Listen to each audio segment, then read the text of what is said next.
Good evening to you all. आज स्थानीय संस्थाओं पर हमारी परिचर्चा का तीसरा सेशन है। परसों आपने राजीव सर को सुना, कल आपने अखिलेश सर को सुना, उसके विविध पहलुओं पर चर्चा हुई, और आज संतोष सर हमारे साथ हैं। संतोष सर को हम लोग सुनेंगे और स्पेसिफिक जो है संतोष सर से आग्रह किया, क्योंकि जिला योजना समिति के बारे में बहुत आइडिया हमें भी नहीं मिल पा रहा था कॉन्स्टिट्यूशन के दायरे से बाहर जाकर के, और बार बार पंचायती राज को जो डिसेंट्रलाइजेशन से हम कनेक्ट करके देखते हैं, तो सवाल यह उठता कि पंचायती राज मतलब पॉलिटिकल के साथ साथ एडमिनिस्ट्रेटिव डिसेंट्रलाइजेशन में और प्लानिंग के कंटेक्स्ट में डिसेंट्रलाइजेशन की प्रक्रिया को थ्योरेटिकली नहीं, प्रैक्टिकली वह कहां तक बढ़ाता है। कहीं ना कहीं इसके संदर्भ में मतलब एग्जैक्ट आइडिया मिल पाना हमारे लिए मुश्किल हो रहा था। और दूसरा, अब तक जो चर्चा हुई, टुकड़ों में तो चर्चा हुई है, लेकिन अभी जो पंचायती राज के चुनाव हुए हैं या आगे जो नगर निकाय चुनाव होने वाले हैं, तो एक इमर्जिंग ट्रेंड जो है, इमर्जिंग ट्रेंड और पंचायती राज के ड्रीम जो थे और उनके रियलाइजेशन के बीच जो गैप है, तो ये तमाम पहलू हैं जिस पर संतोष सर आपके साथ विस्तार से चर्चा करेंगे। संतोष सर आइए।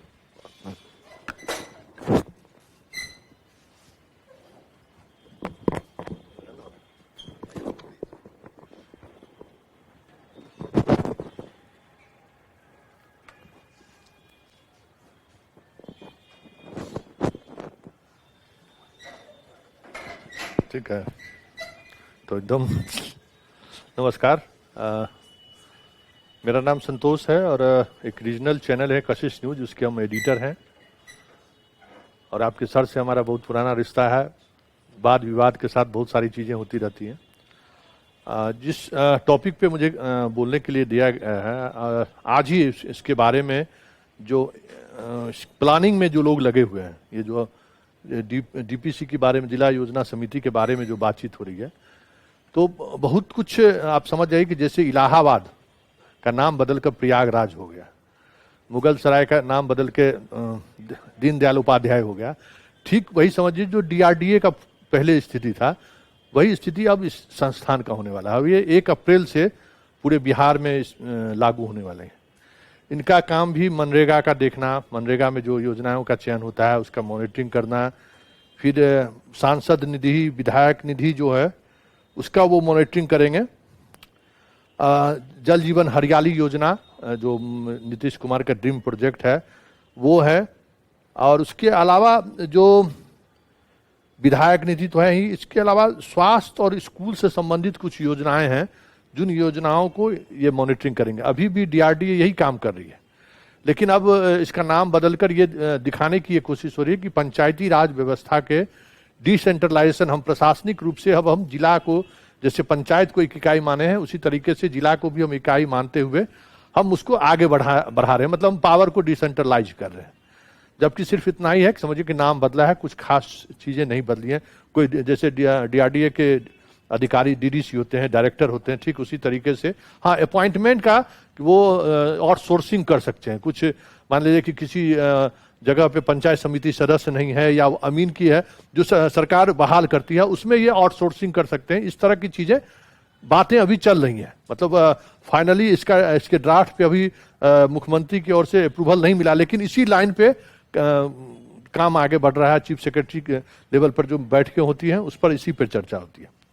तो ये एक जिला लेवल पर जो एक बदलाव होने वाला है उसका रूपरेखा यही है। इससे ज़्यादा और कोई मतलब फिर क्या अधिकार, और जो डीआरडीए का जो नॉर्म्स था, देखते होइएगा कि हर जिला मुख्यालय में एक अलग कार्यालय होता था डीआरडीए का। जितना महिलाओं से जुड़ी हुई जितनी योजनाएं हुआ करती थी, सिलाई बुनाई कढ़ाई, एनजीओ के जितने भी नेटवर्किंग होते थे, सारे नेटवर्किंग का वो मॉनिटरिंग करते थे। वो लगभग चीज़ें वही चीज़ें, सिर्फ नाम बदल दिया गया।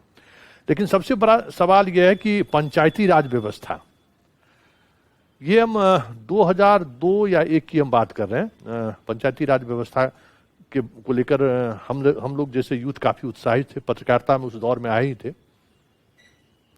तो एक विधायक हुआ करते थे उमाधर सिंह, वामपंथियों का एक अलग पार्टी, उनका खुद बिहार के अकेले वो विधायक हुआ करते थे।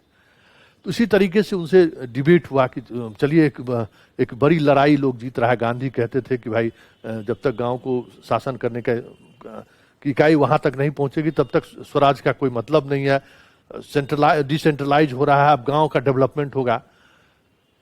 तो उनसे लंबी बहस हुई, लगभग 4-5 घंटे तक बहस हुई। उनके वो इस बात पे अड़े हुए थे कि नहीं, ये भ्रष्टाचार का डिसेंट्रलाइजेशन होने वाला है, आप इन चीजों को समझिए। ये जो गांव आपका ईमानदार है ना, ये सारा ब्यूरोक्रेट्स और पॉलिटिशियन गांव को बेईमान बनाने की कोशिश में लगे हुए हैं, इसको रोकिए, इसका विरोध कीजिए। और हमें लगता है कि विधानसभा सत्र में उस समय वो विधायक थे 2000-2005 के बीच में, सत्र के दौरान उसी दौर में बिहार में पंचायती राज चुनाव, हमें लगता है कि 2004 या 2005 में पंचायती राज का चुनाव, पहला चुनाव बिहार में 2001 में, हाँ उसी दौर में जो है लालू यादव जी के दौर में 2000 में वो विधायक थे। तो वो विधानसभा में भी कहे कि हमने इस सवाल उठाया कि ये आप जो है सो भ्रष्टाचार का आप विकेंद्रीकरण कर रहे हैं। आज 2001 से अब 2021 के चुनाव को देखने के बाद मेरा अनुभव ये कह रहा है, और हम ये अब इस उमाधर सिंह के उस तथ्य के साथ पूरी तौर पर सहमत हैं कि पंचायती राज व्यवस्था ने गांव की सारी पुरानी व्यवस्थाओं को ध्वस्त कर दिया है। भ्रष्टाचार कैसे भ्रष्ट आप बन सकते हैं, उसका पूरा खाका वहां पे तैयार है अधिकारियों के द्वारा, और आप को बनाया जा रहा है कि भ्रष्टाचार। अब बताइए कि अब अगर मानसिकता देखिए कि जैसी हुआ कि वार्ड सदस्य के मॉनिटरिंग करेंगे जल जीवन हरियाली को, जो वार्ड सदस्य के लिए अगर पिछले वर्ष का आप डाटा की ही बात कीजिए तो वार्ड सदस्य के लिए 2-2 बार 3-3 बार इलेक्शन कमीशन चुनाव कराने की तिथि घोषित करते रहे, अधिकांश सीटें खाली रह जाती थी। जैसे ही उनको मिला कि अब वो जो है काम करेंगे, मॉनिटरिंग करेंगे मुखिया के बजाय वार्ड सदस्य, इस बार देखिए एक भी पद खाली नहीं है, लेकिन पंच का पद खाली है। इस बार भी, पिछले बार भी खाली था पंच का पद, इस बार भी खाली है। फिर दोबारा उसको हमको लगता है कि हजारों में वो पद खाली है।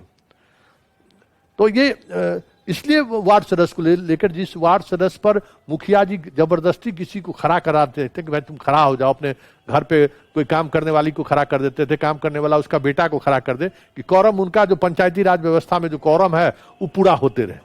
लेकिन जैसे ही वहां पैसा का खेल शुरू हुआ, अब उस जगह वार्ड काउंसलर के चुनाव में किसी भी वार्ड में आप लोग अगर गांव से आते हैं तो आप सोच लीजिए कि कम से कम खर्च हुआ होगा उसका 1 लाख 2 लाख रुपया। अब मुखिया से ज्यादा टफ इलेक्शन हो गया वार्ड सदस्य का, कि वहां पे हम पैसे का खेल शुरू हो गया। जो बहाली की प्रक्रिया मुखिया के हवाले हो गया, वहां पे कमीशन खोरी शुरू हो गया। सरकार गाली से, हाँ एक और बात उमाधर सिंह कहे थे कि देखिए सरकार अपना फेस बचाना चाहती है कि अगर क्योंकि अभी जो कुछ भी होता है, अस्पताल में गड़बड़ी, मास्टर नहीं आ रहा है तो विधायक गाली सुनता है, सरकार गाली सुनती है, भाई सरकार भ्रष्ट। तो एक ऐसा इंस्टीट्यूशन खड़ा कर दो जनता के ठीक सामने कि दिन भर उसको मेरे बारे में सोचने का, सांसद और विधायक के बारे में सोचने का समय उसे नहीं मिले, इतना गाली देने वाला सामने में मिले। तो मुखिया जी को खड़ा कर दिया गया कि भाई आप गाली सुनिए, मास्टर नहीं आ रहा है, मध्याह्न भोजन नहीं मिल रहा है, क्या कहते हैं पंचायत समिति सदस्य, पंचायत सेवक गायब रहता है, मुखिया जी गाली सुनिए। और 2001 से लेकर 2021 है, आप देखिएगा कि बिहार सरकार की योजना थी कि हर पंचायत में एक अपना पंचायत भवन होगा जहां पे सारे पदाधिकारी बैठेंगे। आज के तारीख में भी बहुत सारे जगह पंचायत भवन बन गया, लेकिन अधिकारियों की वहां नियुक्ति नहीं हुई है। अभी भी जो आज से 20 साल पहले स्थिति थी, बहुत मामूली सुधार हुआ होगा कि अभी भी पंचायत सचिव जो है, सबसे निचली इकाई पंचायत सचिव 4-5 पंचायत का वो प्रभार में अभी भी है। जबकि बेसिक चीजें हैं कि एक पंचायत सचिव अगर एक जगह रहे तो बहुत सारी चीजें को रेगुलेट किया जा सकता है। दूसरी ओर कि सरपंच को जो अधिकार दिया गया, सरकार जो अधिकार दी कि भाई जमीन विवाद के मामले में हो या फिर गांव में कुछ विवाद होता है उसके समाधान के लिए जो अधिकार हो, मुख्यमंत्री भले ही हर मीटिंग में डीजीपी और चीफ सेक्रेटरी को कहते हैं कि वो अधिकार सरपंच के पास क्यों नहीं गया, थाना से क्यों नहीं अभी तक वो अधिकार हटा है, लेकिन आज तक वो अधिकार सरपंच को नहीं मिला है। बहुत सारे मुकदमे में सरपंच को अधिकार दिया गया, लीगली बन चुका है, लेकिन उसको वो अधिकार नहीं मिला है। तो क्योंकि सरकार नहीं चाहती है कि वो अधिकार, क्योंकि जैसी वो अधिकार सरपंच के पास जाएगा तो जो थाना और एसपी और बाकी लेवल का जो नेक्सस है वो नेक्सस टूटेगा। विकास योजनाओं पर काम करना है। ये अब देखिए, जैसी जल, ये हर घर जल नल योजना समाप्त हुआ तो अब आ गया सोलर लाइट योजना। तो सरकार के पास पहले वाली बात तो है नहीं, सरकार के पास बहुत सारा सरप्लस मनी है। तो भाई योजना भी दिखाना है, तब हर गांव में अब लगेगा लैंप। ये हमको बताइए कि उस लैंप का गांव में क्या योगदान, क्या यूटिलिटी है। सड़क हर गांव में, हर गली गली में सड़क बन गया, बहुत घटिया बनाएगा, फिर भी गांव में ट्रक थोड़ी जा रहा है, उसका तो गली का सड़क तो टूटेगा नहीं। अब नहीं कोई, पहले हुआ कि मिट्टी की सड़क बननी चाहिए, इस खेल देखिए। फिर हुआ कि उसके बाद ईंटकरण का काम होना चाहिए। अब हो गया कि उस पर ढलाई होना चाहिए। तो जब आप उसको ढलाई कर दिए तो आपके पास तो फिर अब कोई दूसरा, उसके बाद आप क्या कीजिएगा, उस पर हीरा मोती तो लगाना है नहीं। तो वो काम अब समझे सेचुरेटेड पॉइंट पे है, वो चीजें खत्म हो रही है गांव के विकास को लेकर। तब शुरू हुआ कि हर घर जल योजना, उसमें देखिएगा कि हर पुरानी सड़क तोड़ी गई, ठीक है ना। ये अगर मान लीजिए कि आपको बनाना था तो गांव में भी सड़क के किनारे खाली जगह है, उसका इस्तेमाल कीजिए। जगह जगह सड़क को इस पार से उस पार ले जाया गया, टूटा तो सड़क पर भी काम आया। और फिर हर घर जल नल योजना पर जो आप देख ही रहे हैं। अब गांव में हमको ये बताया, आप लोग गांव से जुड़े हुए हैं, गांव में जो चापाकल का पानी ठंडा के समय में गर्म, गर्म के समय में ठंडा, हम लोग को, मेरा तो अनुभव है, शायद आप लोगों को भी अनुभव होगा। और जो टेस्ट उस पानी में रहता है, हमें तो नहीं लगता है कि वो पानी में रहेगा। आप जहाँ फ्लोराइड वाला जहाँ प्रभावित गांव था, उस गांव में अगर आप उस योजना का इस्तेमाल करते तो बेहतर था। तो हाँ भाई इफेक्टेड पानी है गांव में, तो अधिकांश जगहों पर गांव में स्वच्छ पानी है। तो ये देखिए कैसे विकास योजनाओं को इंस्टीट्यूशनलाइजेशन, संस्थागत रूप से ग्राउंड पे ले जाकर लोगों को भ्रष्ट बनाया जा रहा है। अब ये जैसी ये योजना, अब हर घर जल नल योजना में अब कमाए, अब तो भाई वहां भी पहुंचा दिए हैं। अब कैसे कहेगा कि 6 महीना टूट गया, बदलने के लिए पैसा दीजिए, वो तो आप करने से। अच्छा, उसमें शर्त क्या लगा दिया था कि जितने लाभुक हैं उनको पैसा देना पड़ेगा, टंकी टूटा उसको मेंटेन करना है। तो आप तो योजना में पहले ही लगा लिए, तो उसको मेंटेनेंस का काम तो 1 साल में आप कुछ हो नहीं सकता है। तब सरकार फैसला ली है कि इस बार पंचायती राज में हर गांव में जो है सो सोलर लैंप लगेगा। आप कह रहे हैं कि हर गांव में हम बिजली पहुंचा दिए, ठीक है, बात भी सही है कि गांव में बिजली भी पहुंच गई है और 12 घंटा 14 घंटा बिजली भी रही, तो भी सोलर लाइट क्या होगा गांव में। तो ये सोलर लाइट भी उसी तरीके से है जिस तरीके से है कि उस राशि को हम कैसे वहां तक पहुंचाएं, और वहां से लेकर ऊपर तक जो भ्रष्टाचार का चेन बना हुआ है वो चेन कैसे रेगुलेट करते रहे। आप देखते रहिएगा कि इंटरमीडिएट हर जिला मुख्यालय में, अनुमंडल मुख्यालय में इंटरमीडिएट का बिल्डिंग बन चुका है, टीचर का बहाली नहीं हुआ है। कौन सा कॉलेज जो है इंटरमीडिएट में स्कूल कन्वर्ट होगा उसका कहीं नामो निशान नहीं है। वो हर जिला में, बिहार के हर जिले में आप देखिएगा, अनुमंडल में देखिएगा स्कूल बन के तैयार है, और उसका आप टेबल बेंच छोड़, गेट खिड़की उड़की तोड़ के उसमें अब बच्चा सब गुल्ली डंडा खेलता है। तो अब ये जो उमाधर सिंह उस समय में कह रहे थे, उसका अब हमें लग रहा है कि नहीं, वाकई में उसका भ्रष्टाचार का विकेंद्रीकरण हुआ है। अब आप लोग गांव से आते हैं, एक मुखिया का चुनाव लड़ने में कितना खर्च हो रहा है सोचिए। मुखिया अगर मान लीजिए 30 लाख 40 लाख रुपया खर्च करके मुखिया बनेगा तो क्या करेगा 5 साल में, यही है। मान लीजिए कि ये तो समझ ठीक है, पंचायत में आप कर दिए, पंचायत में अगर बात है कि भाई पंचायत स्तर पर प्रमुख का क्या काम है।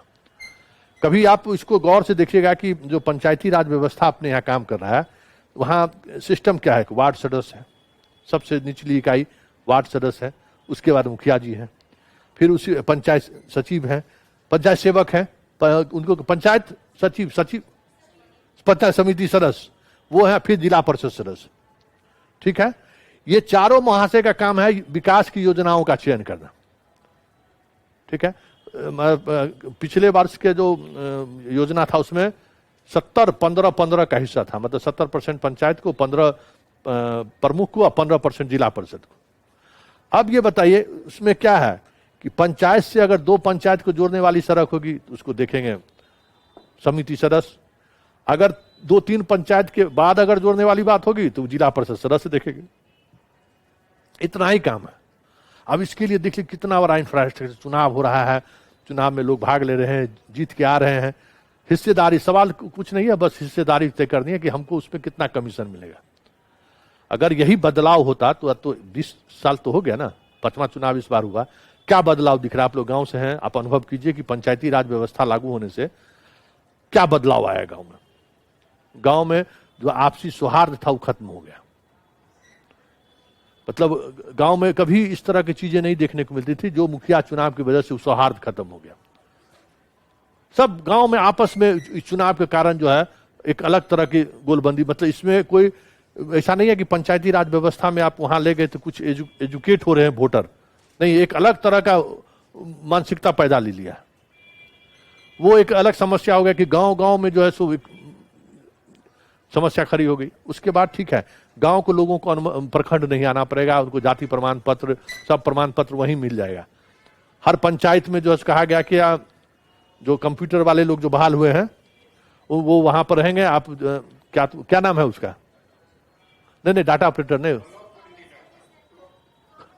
कॉमन सर्विस सेंटर हर पंचायत में बनाना है, ठीक है ना। उसमें जो नियुक्त हुआ है बीडीओ साहब के यहां रहता है, मुखिया का बात ही नहीं मानता है। जो एक भी मुखिया के नहीं रहता है, मुखिया लिखते रहे कि हमारा गायब है, कुछ सुनने वाला कोई नहीं है। तो ये भी एक भाई, सिर्फ आपको विकास योजनाओं में जितना लूट हो सकता है उसकी हिस्सेदारी आप तय कीजिए, बाकी जो इंस्टीट्यूशनल बदलाव की बात है उस पर आप ज्यादा दिमाग मत लगाइए।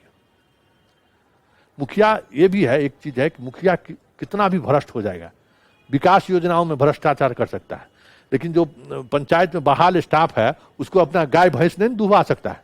पब्लिक देखेगा ना जी, उसकी वोट उसको देना है कि देखिए हमारा काम नहीं कर रहा है, हमको हमारा जाति प्रमाण पत्र बना के नहीं दे रहा है, और ये जो है सो ये कर रहा है।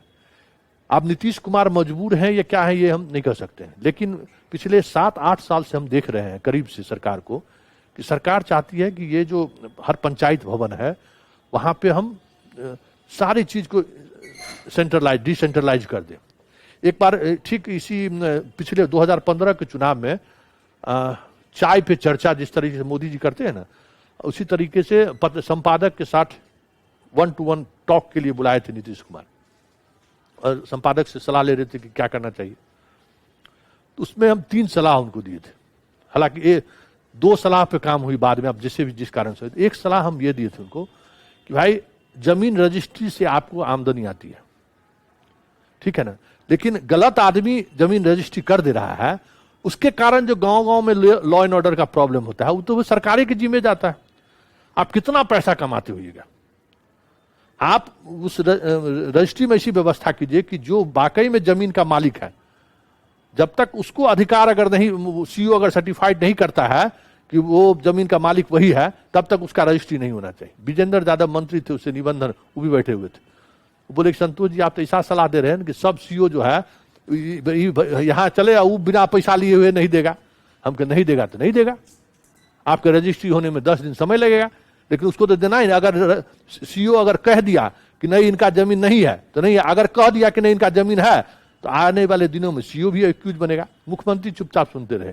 बाद के दिनों में ये काम हुआ, ये उन्होंने लागू किया। जिस स्थिति में शायद यूपी में ये सिस्टम लागू है, वो फिर बाद में व्यास जी उस समय में इसके चीफ सेक्रेटरी थे, फिर उस पर काम भी हुआ तो लागू कर दिया।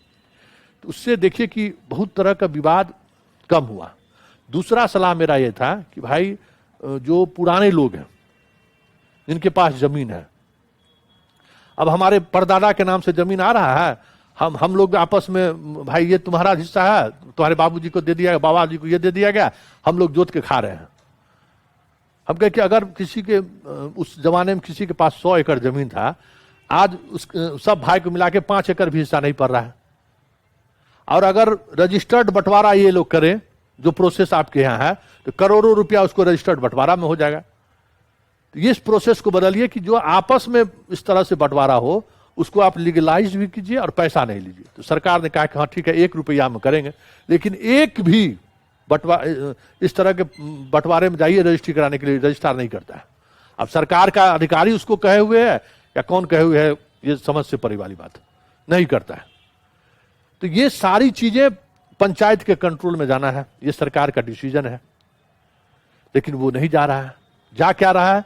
योजनाओं का चयन का अधिकार जा रहा है, जहां पे भ्रष्टाचार का खेल हो रहा है। अब देखिए उसके अब मुखिया जी को किनको चुनना है, अभी अब चुनाव होना है विधान परिषद का, 24 विधान परिषद है। अब बताइए कि उस जनप्रतिनिधि के लिए एक जनप्रतिनिधि सदन में रहेगा जो उनकी आवाज को उठाएगा, ठीक है ना। मेरा अनुभव यही है, विधानसभा सत्र विधान परिषद देखते हैं कि 24 में से कोई भी आदमी अपने मुखिया के राइट के बारे में या इस तरह के सवाल जवाब कुछ पूछता ही नहीं है सदन में, कोई मतलब नहीं है उसको, उससे उसका एक अपना है, पैसे दे के बनना है और फिर आके यहाँ पे चलिए विधान परिषद है, 2 बॉडीगार्ड मिल ही जाएगा, पटना में रहने के लिए है। तमाम ऐसे लोगों को आप देख लीजिए जो लोग इस प्रोसेस से सुन के आते हैं, और देश का ये एकलौता चुनाव है, वो उसका वोटर नहीं होता है। तो कोई ऐसा चुनाव है भाई हम भारत के नागरिक वोटर नहीं हो, हम वोट कर दें। वहां क्या है कि आप पंचायत के आप मेंबर नहीं हैं, लेकिन आप चुनाव लड़ सकते हैं। आप अगर वोटर लिस्ट में आपका नाम है तो आप भी उसके उम्मीदवार हो सकते हैं। ये कैसे हो गया भाई? तो वहां भी यही चीज है। अब सरकार के स्तर पर देखिए भ्रष्टाचार को किस तरीके से संस्थागत स्वरूप दिया जाता है। सरकार के स्तर पर ब्यूरोक्रेसी भी शामिल है, नेता भी शामिल है, जो भी लोग शामिल, इस तरीके से उसको कवर करते हैं और गांव तक पहुंचा रहे हैं। तो अब गांव में जो है सो पहले बहुत कम डीलर एगो चोर हुआ करता था, उसी को लोग जानता था। जो डीलर है उसके यहाँ लोग शादी विवाह भी नहीं करता, मानता था कि शायद चोर है, इसके यहाँ सब गरीब का पैसा जो है लूट के जाए। भाई किसी के परिवार में डीलर होंगे तो उसको अन्यथा नहीं लेंगे, ठीक ना। मान्यता यह था कि डीलर मतलब चोर है गांव का ही, ये सब गरीब का अनाज खा जाता है। आज आप गांव में जाइए, चोर कतार में मिल जाएगा। ये क्या है? तो मनरेगा का क्या एगो गांव में नियुक्त किए हुए हैं, PRS ना। हाँ, अब गांव में अब मनरेगा के लिए नियुक्त किया, वो उतना ही भ्रष्ट आएगा आपके यहां से बात करेगा कि भाई हम, अब खोजता रहता है कि काम क्या मिलेगा। आपको थोड़ा भी गड्ढा वाला जमीन हाथ कहेगा लाओ तुमको पोखर खून देते हैं। हाँ, और JCB से पोखर खुना देगा, आप भी खुश, वो भी खुश, सब मजदूर का पैसा। तो मनरेगा योजना में गांव में DM साहब का आदेश होता है कि भाई तुम वर्क खोजो, क्या किया जा सकता है। अभी पेड़ लगाने का काम चल रहा है कि भाई पेड़ लगाइए। पेड़ लगाने में सरकार, जैसे हम भी लगाए हैं, 500 पेड़ अगर लगाइएगा तो लगाने का पूरा खर्च सरकार देगी। उसके अलावा 1100 या 1500 रुपया पर मंथ सरकार देगी उस पौधा के देख रेख के लिए 5 साल तक, ठीक है। उस दौरान आप मजदूर को रख सकते हैं जो पानी पटवन रोज करेगा आपके पेड़ का, और हर साल जो है सो पेड़ को छटाई कटाई करने के लिए अलग से आपको पैसा मिलेगा। फिर उसको घेरने वाला जो जानवर नहीं खाए उसके लिए हर 6 महीना पर पिटारा जैसा बना के जो है सो, भले उसके ट्रैक्टर से उतरने से पहले वो टूट जाए, लेकिन वो आके पहुंचा के रिसीव जरूर करा लेता है कि भाई हमारे पास इतना मिला है। ये समझ आए कि हमारे पैसे का गांव तक कैसे इस्तेमाल हो, इसके लिए कितना बड़ा नेटवर्क काम कर रहा है। पंचायत समिति, पंचायत सचिव नहीं बहाल करता है, लेकिन वहां गांव में देखिएगा दलित टोला सेवक, पंचायत सेवक, मतलब आंगनबाड़ी सेविका, मतलब जिससे जहां से उसको मॉनिटरिंग बेनिफिट दूसरे तरीके से हो सकता है। अब मान लीजिए कि मुफ्त दवा बांटनी है, तो वो ऊपर लेवल से नीचे लेवल तक बटे, उसमें भ्रष्टाचार का गुंजाइश है तो एकदम अपडेट। आंगनबाड़ी सेविका, एक भी गांव नहीं होगा जहां आंगनबाड़ी सेविका नहीं होगी, लेकिन पंचायत में आप घूम लीजिए, आपको ढूंढने से हर 2, 4, 5 पंचायत पर एगो सचिव मिलता है। बहाली वहां सरकार नहीं कर रही है। अगर मान लीजिए कि हर पंचायत में एक पंचायत सचिव हो तो विधिवत सारे काम होगा, पंचायत सचिव वहीं रहेगा। पता करिए पंचायत सचिव कहाँ है, तो आज हम ब्लॉक में मीटिंग हो रहा है फलाना पंचायत का, वो आपके पंचायत सचिव से को ढूंढना समझिए भगवान के ढूंढने के समान है। सरकार के जानकारी में है, लेकिन सरकार उस पर, क्योंकि वहां संस्थागत रूप से उससे उसको कोई बेनिफिट नहीं है, उससे उसको काम करने का दबाव बनता है। तो ये, लेकिन फिर भी इतना निराश हम नहीं है कि भाई अब इसको पूरी तौर पर निराशा के रूप में देखा जाए। चीजें बड़ी डेमोक्रेसी है। अब मान लीजिए हम आज आपसे चर्चा कर रहे हैं, लोग गांव में भी चर्चा करते हैं। कुछ डेमोक्रेसी में इसी तरीके से बदलाव आता है। चाइना तो है नहीं कि एक दिन में आदेश हुआ तो भाई आदेश हुआ अनुपालन करना है।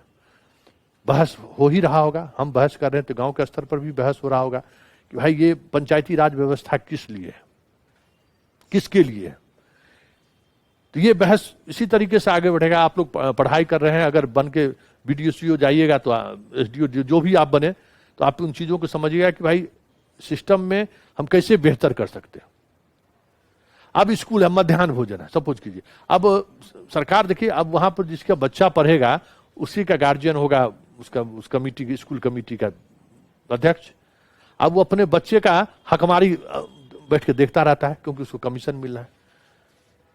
आप उन चीजों, उसको हम कैसे रोके, या पंचायत को हम इसी तरीके से कुछ गांधीवादी जो है उनसे हम पूछे कि भाई गांधी किस तरीके का स्वराज चाहते थे।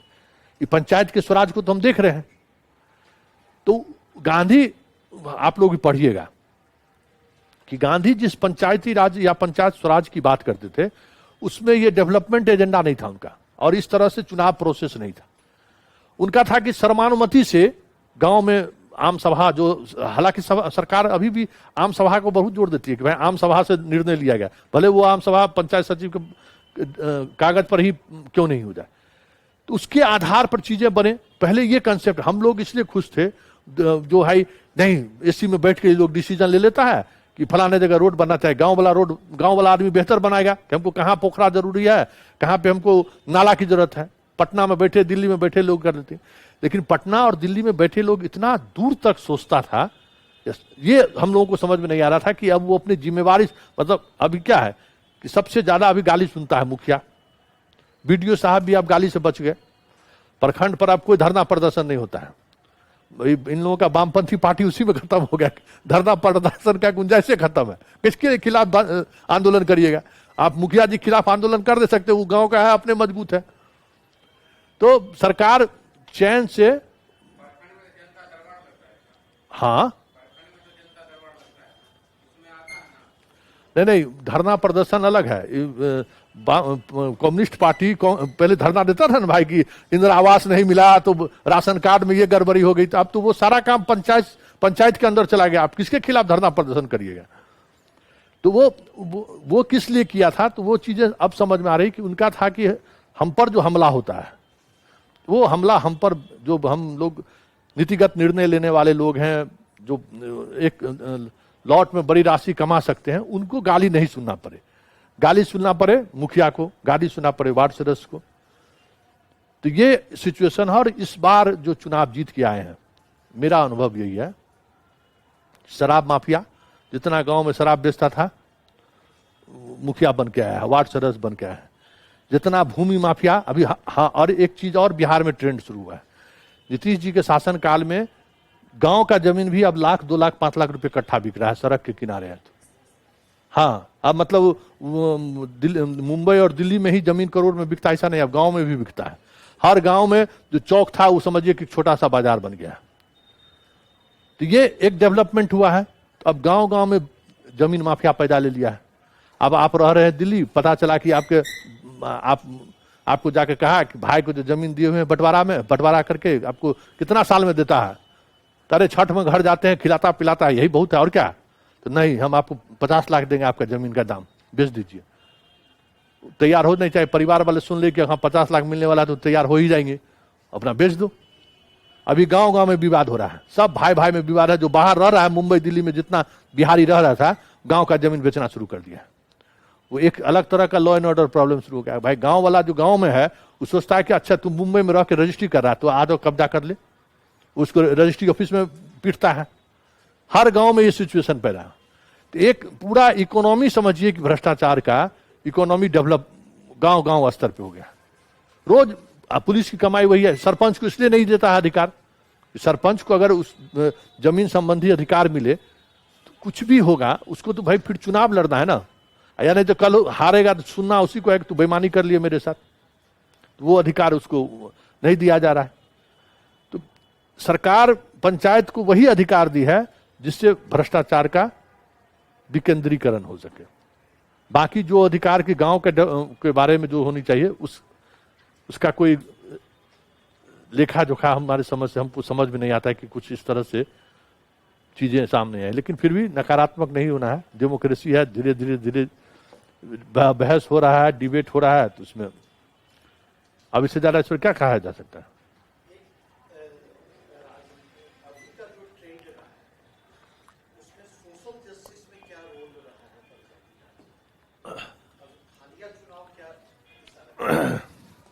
बहुत अच्छा सवाल है।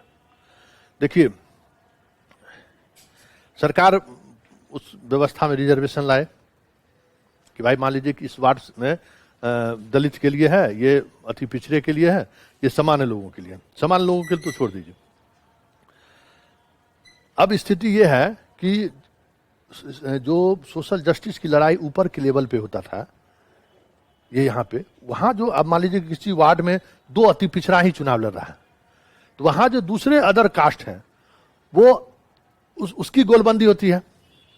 तो अगर उसकी गोलबंदी वार्ड में गोलबंदी हुई तो उसका असर विधानसभा चुनाव तक जाता है कि भाई हम तो आपको बनाए, तो आपका जो अपना वोटर ये है, इसको तोड़ने में पॉलिटिकल पार्टी लोग लगे हुए कि ये अब इन लोगों को समझ में आ रहा है कि लोकल बॉडी में रिजर्वेशन देने के बाद जो एक कास्ट के लाइन पर जो प्रदेश स्तर पर लाइन लेते थे उसका असर गांव तक हो जाता था, वो अब नहीं होता है। गांव लेवल पर जो इस तरह का समझदार धूर्त पॉलिटिशियन है वो अब उसको दूसरे तरीके से इस्तेमाल करता है। मान लीजिए कि हम चुनाव नहीं लड़ सकते हैं, लेकिन हम वोटर तो हैं, तो हम आपको नहीं वोट देके इनको वोट देंगे, या हम अपने अनुसार खड़ा करेंगे जिसको जिताएंगे। तो जो जीतता है वो भी अपने जाति के लोगों को जोड़ता है, उसके साथ जो लोग जुड़े हुए हैं तो उसका असर मुखिया के में भी, प्रमुख में भी, बाकी सब जगह उसका असर होता है। ये जरूर है कि 50% आरक्षण के अलावा भी पिछड़ों का दबदबा बढ़ा है पंचायती राज व्यवस्था में। जो जनरल सीटें हैं वहां भी पिछड़ी जातियां जीत कर आ रही हैं, लेकिन सबसे बड़ी बात है कि उस जीत के वजह से जो सोशल जस्टिस का जो एक लोहिया का या बाकी कर्पूरी ठाकुर का जो फॉर्मूला था कि उन लोगों को सशक्त बनाए, तो कैसा कि जातिवाद चल रहा है, जाति टूट चुका है। वहां भी मुखिया जी के जरूरी नहीं कि बेटी का शादी वो अपने जात में करते हो। मुखिया जी अगर बेटी पढ़ ली बढ़िया से बाहर में तो किसी दूसरे जात से शादी कर रही है। बहुत ऐसा मुखिया मिल जाएगा जिसका बेटी पैसा होता है तो स्वाभाविक है बच्चों को भेज देता है बाहर पढ़ने के लिए। बाहर गया तो फिर उसके बाद तो भले वो भी दूसरे जात में सब शादी करके फिर जातिवाद की बात करे, लेकिन वो शादी विवाह में वो टूट रहा है उस स्तर पर भी। ये चीजें दिख रही हैं कि भाई सामाजिक स्तर पे जो पहले जाति के आधार पर गोलबंदी होती थी, या अब कास्ट पॉलिटिक्स जो कमजोर हो रहा है, उसकी वजह एक ये भी वजह है कि पंचायती राज व्यवस्था लागू होने से कास्ट पॉलिटिक्स कमजोर हो रहा है कि आप उस आधार पर, कास्ट के आधार पर आप स्टेट में बैठ के कुछ डिसीजन ले लिए, उसका असर गांव तक हो जाए, वो असर नहीं हो रहा है।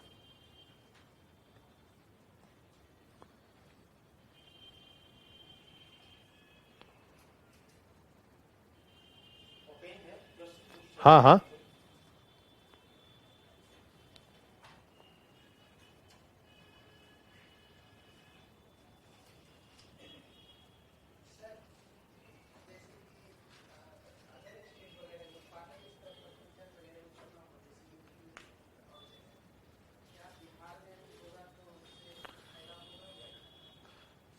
ये अब पॉलिटिकल पार्टी जिसको ये चीजें समझ में आ गई हैं कि भाई उससे हमारा कास्ट बेस कमजोर हो रहा है, ठीक है ना, तो वो अब चाहते हैं कि गांव में भी जो है बहुत आसान है। मान लीजिए कि बीजेपी जैसी पार्टियां, वामपंथी का शहर में आदमी नहीं है, गांव में मिल जाएगा।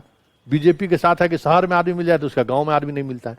लेकिन अगर पार्टी आधारित चुनाव होगा तो हर गांव में उसका वार्ड सदस्य में भी उम्मीदवार मिल जाएगा, तो उसका एक पॉलिटिकल बेस वहां पे बिना कुछ किसी मेहनत के वहां पे खड़ा हो जाएगा उसका। एक बार दो बार, जैसे अभी मान लीजिए तमिलनाडु में बीजेपी चुनाव जीती है, नगर निगम के चुनाव, तो जो लोग जीत के आए हैं तो एक बेस उसका बना ना, उसी आधार पर वो विधायक की भी दावेदारी करेंगे, विधायक का चुनाव भी लड़ेंगे। तो पॉलिटिकल पार्टी इसलिए चाहते हैं कि स्तर पर भी जो है सो पॉलिटिकल आधार पर चुनाव हो।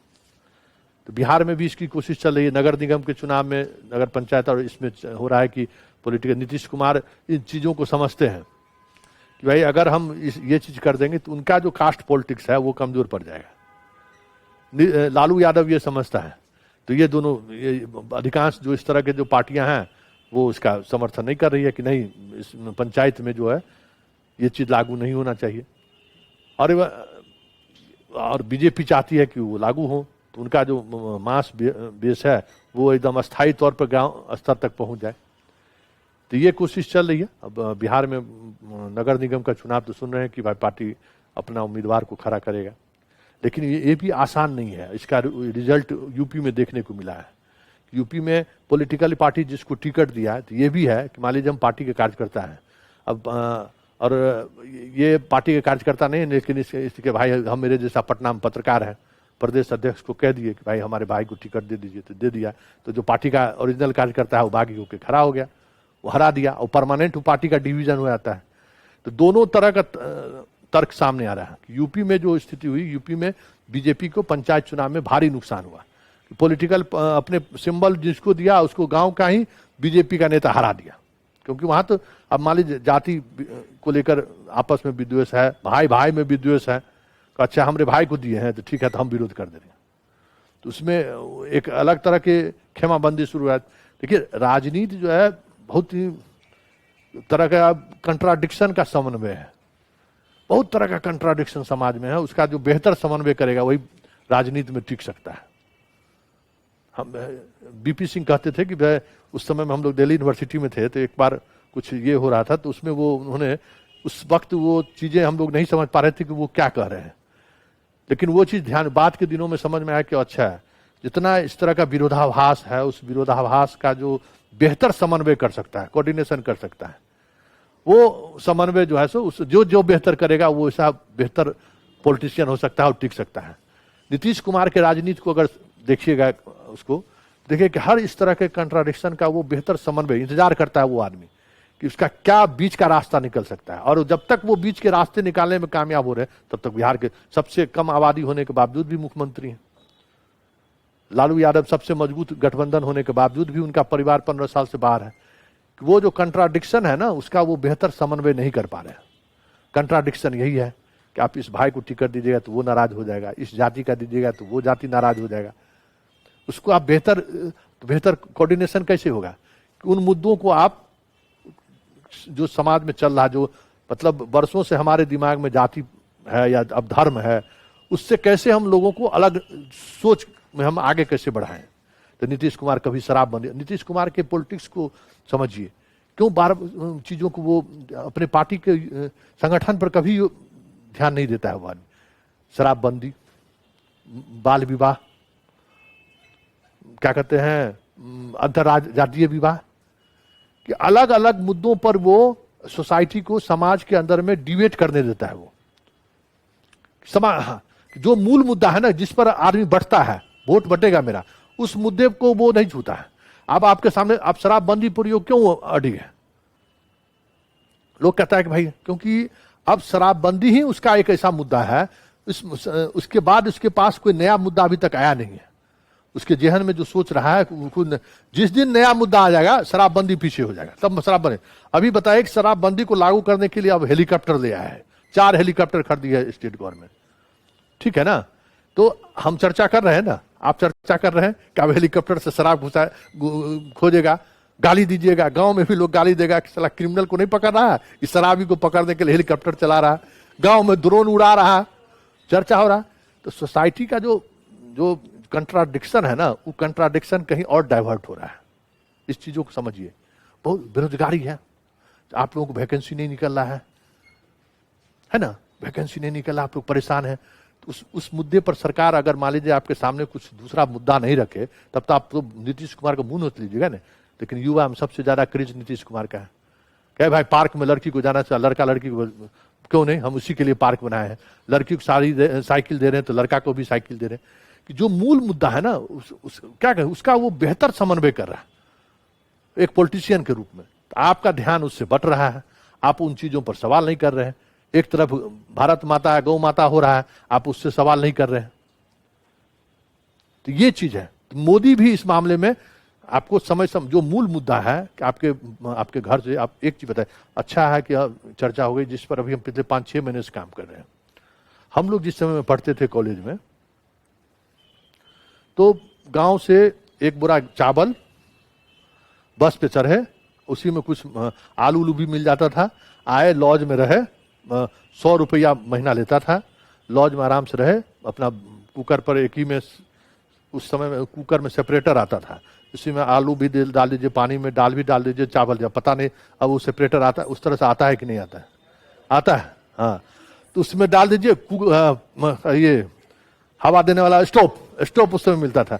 स्टोव पे आराम से लोग हवा देकर उसको, हर शाम के समय में हर लॉज में वो स्टोव पर जो है इतना आवाज करता था कि पता चलता था कि बच्चा सब जो है सो भोजन बना रहा है।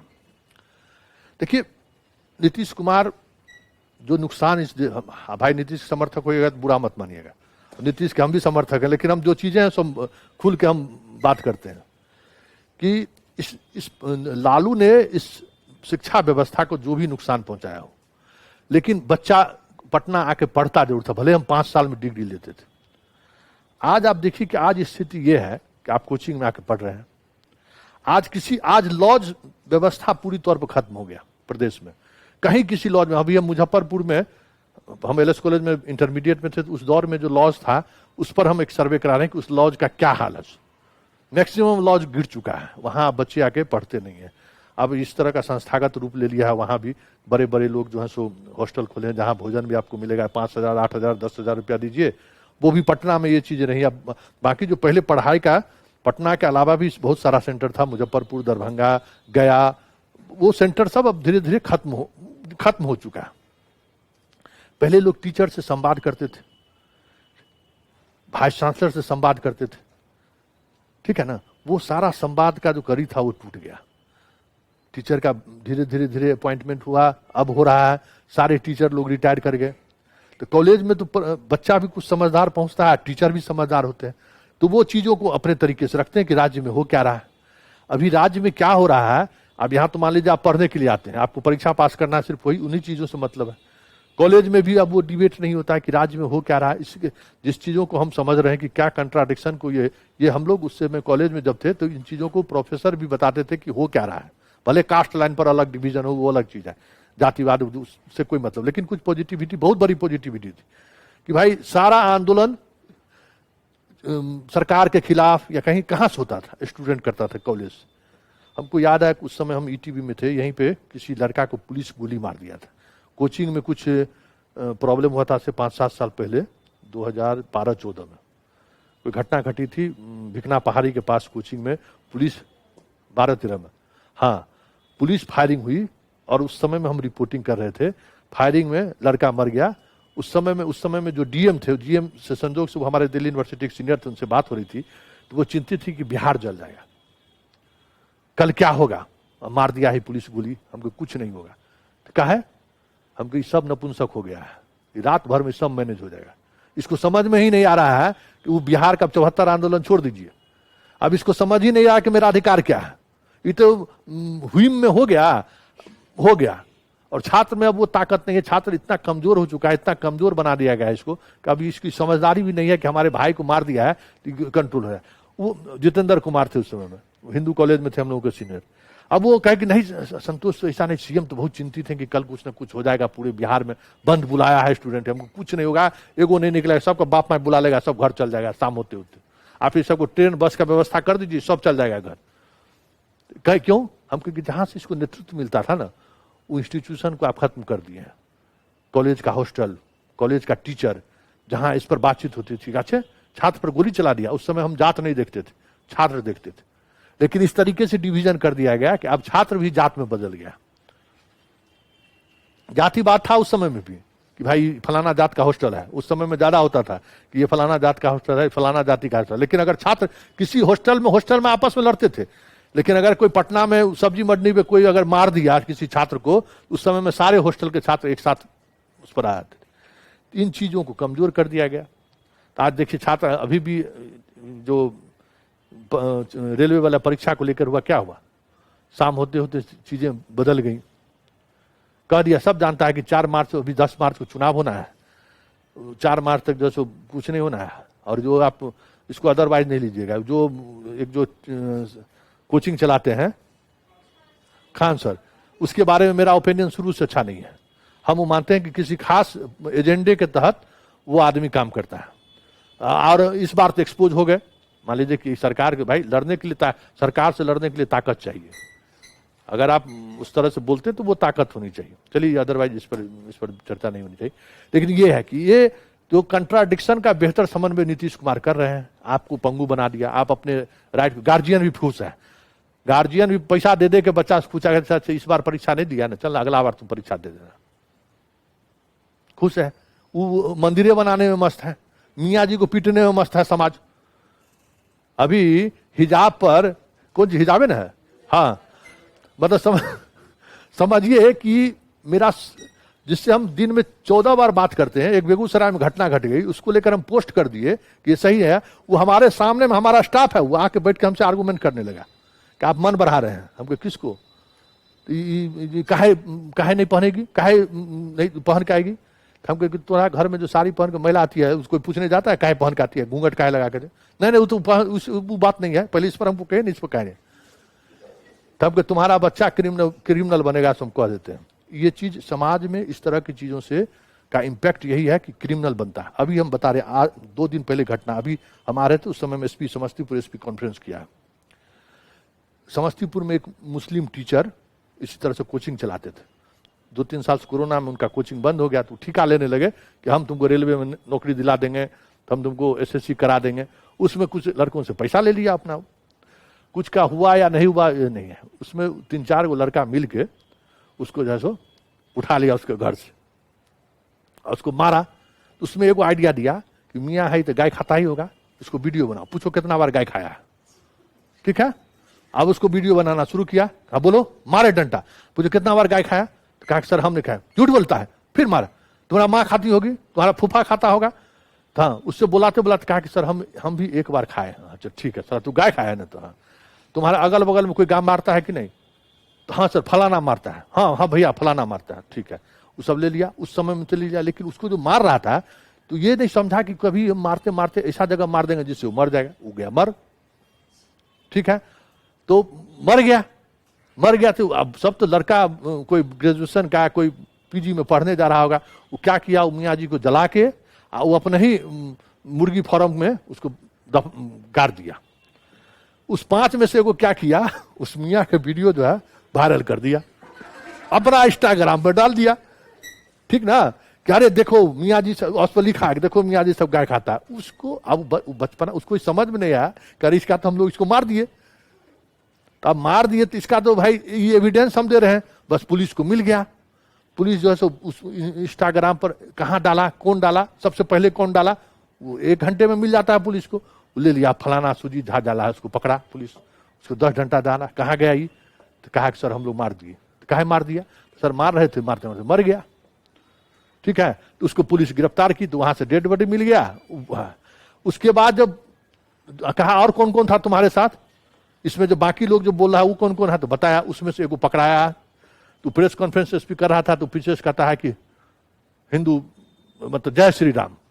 ठीक है ना, तो उसके मानसिकता में ये नहीं है। मतलब भाई जिस मानसिकता को आप ले जाना चाहते हैं उससे क्या नुकसान हुआ, आपका बच्चा क्रिमिनल बन रहा है। जो जिस समय में जात के नाम पर ये काम करते थे तो अपने जात के लोगों को क्रिमिनल बनाए आप। तो समाज हमेशा पॉलिटिशियन इस तरह की चीजों को रखता रहता है जिससे आपके मूल जो समस्या है ना उस पर आप चर्चा ही नहीं करें। और गार्जियन भी, पहले गार्जियन बहुत समझदार होता था, अब जो पता नहीं, हम लोग गार्जियन के रूप में हम लोग तो सबसे बेवकूफ गार्जियन साबित हो रहे हैं अभी तक में। हमसे ज्यादा तेज हमारा बच्चा ही है, वो हमारा ही मोबाइल चेक करते रहता है, पापा जो है किससे बात करते हैं। हाँ, व्हाट्सएप पर मैसेज देखते रहता है, समझ गए। वो हमसे ही ज्यादा तेज है। अब मम्मी को कहेगा कि मम्मी देखिए तो किसका मोबाइल नंबर है, अब समझ जाइए। अब हमारे जैसा क्या कहते हैं पत्रकार हैं कि हम अपना इसमें लॉक करके नहीं रखते हैं। क्या लॉक करके रखेंगे भाई, हम लोग को तो जल्दी भी रहता है ना, अगर फोन किसी को करना है, किसी का आया तो अब लॉक रखें, याद रहे या भूल जाए, इतना कौन याद रखता है। बच्चा सब तो पूरा लॉक लगा कर रखे, 3 लॉक लगा कर रखता है। हम लोग लॉक लगा कर नहीं रखते हैं। तो अपना ये अब तो इसलिए आने वाले समय में, लेकिन जो हमसे एक पीढ़ी ऊपर के जो आप लोगों के गार्जियन हैं, उस गार्जियन के स्तर पे भी वो अब उस तरह का सोच नहीं है। पता नहीं क्यों नहीं ये सोचते हैं कि भाई वैकेंसी नहीं आ रही है, बच्चे पढ़ नहीं रहे हैं, नौकरी ठीक है 1 ही हजार आ रहा है, 1 ही 100 आ रहा है पर। तो अच्छा एक चीज और है कि देखिए पढ़ाई कभी जाया नहीं जाएगा, इस पर हम जरूर बात आप लोग करते हैं कि कभी भी जो ये आप सिटिंग जितना देर आप बैठ रही है ना वो कभी बर्बाद नहीं होता है। आप कहीं न कहीं आप इसका सदुपयोग कर लीजिएगा। कहता ना अकबर बाबर बीरबल पढ़ के बर्बाद हो गया जनरेशन, ऐसा नहीं है। ये जीवन में ये हम आपको बता देते हैं कि जो आप पढ़ते हैं वो जीवन में आपको कहीं कुछ उसका लाभ नहीं मिलना है। अगर आप अधिकारी बन गए तो क्या जरूरी है ये अकबर बाबर बीरबल का साइन थीटा कॉस थीटा का क्या जरूरत है? कोई जीवन में यूज नहीं है। वो साइंटिस्ट भी दोबारा साइन थीटा कॉस थीटा नहीं जाता है, उसका कोई कैलकुलेशन का कोई आधार है। लगता था हमको भी शायद बताइए पढ़ा रहा है जीवन में इसका क्या योगदान है। योगदान क्या है सो समझिए कि अगर आप 5 घंटा 6 घंटा 8 घंटा 10 घंटा आप बैठ रहे हैं ना, तो ये जो आपका बैठने का जो आपके अंदर में जो स्टेमिना बन रहा है वो आप किसी भी इशूज पे आप सोच सकते हैं। सोचने की ताकत देता है ये एजुकेशन सिस्टम। लाख गाली दे दीजिए आप, हम सोचते हैं। जो पढ़ेगा नहीं ना, देखिएगा 10 मिनट क्रिकेट भी नहीं देखता है वो।